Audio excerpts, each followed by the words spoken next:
Wednesday of the 12th week of Ordinary Time. You will know them by their fruits. The bitter fruit of laicism, the activity of the Christian in the world to hand all things back to Christ.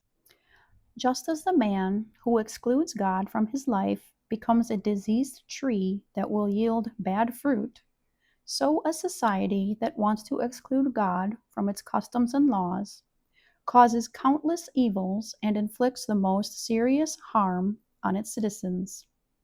A state from which religion is banished can never be well regulated. In it, the phenomenon of laicism appears, with the desire of supplanting the honor due to God. A system of morality based on transcendent principles is replaced by merely human ideals and norms of conduct. These inevitably end up as less than human. God and the Church become purely internal matters of conscience, and the Church and the Pope are subject to aggressive attacks, either directly or indirectly through persons or institutions unfaithful to the magisterium.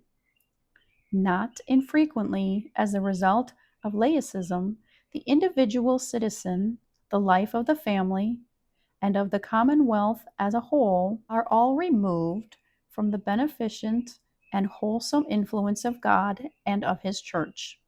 Then, day by day, the symbols and symptoms of those errors which corrupted the heathens of old declare themselves more plainly and more lamentably. And all this in parts of the world where the light of Christian civilization has shone for centuries. The signs of this secularization can be seen in many countries, even in those of long-standing Christian traditions. This process of secularization is making inroads. The decline is apparently invariable, the symptoms all too plain. Divorce, abortion, an alarming increase in the use of drugs, even by children and young people, violence, contempt for public morality. If God is not accepted as a loving Father, man and society inevitably become dehumanized. His laws were established for the protection and preservation of that human nature by means of which the individual is to find his personal dignity and reach the goal for which he has been created.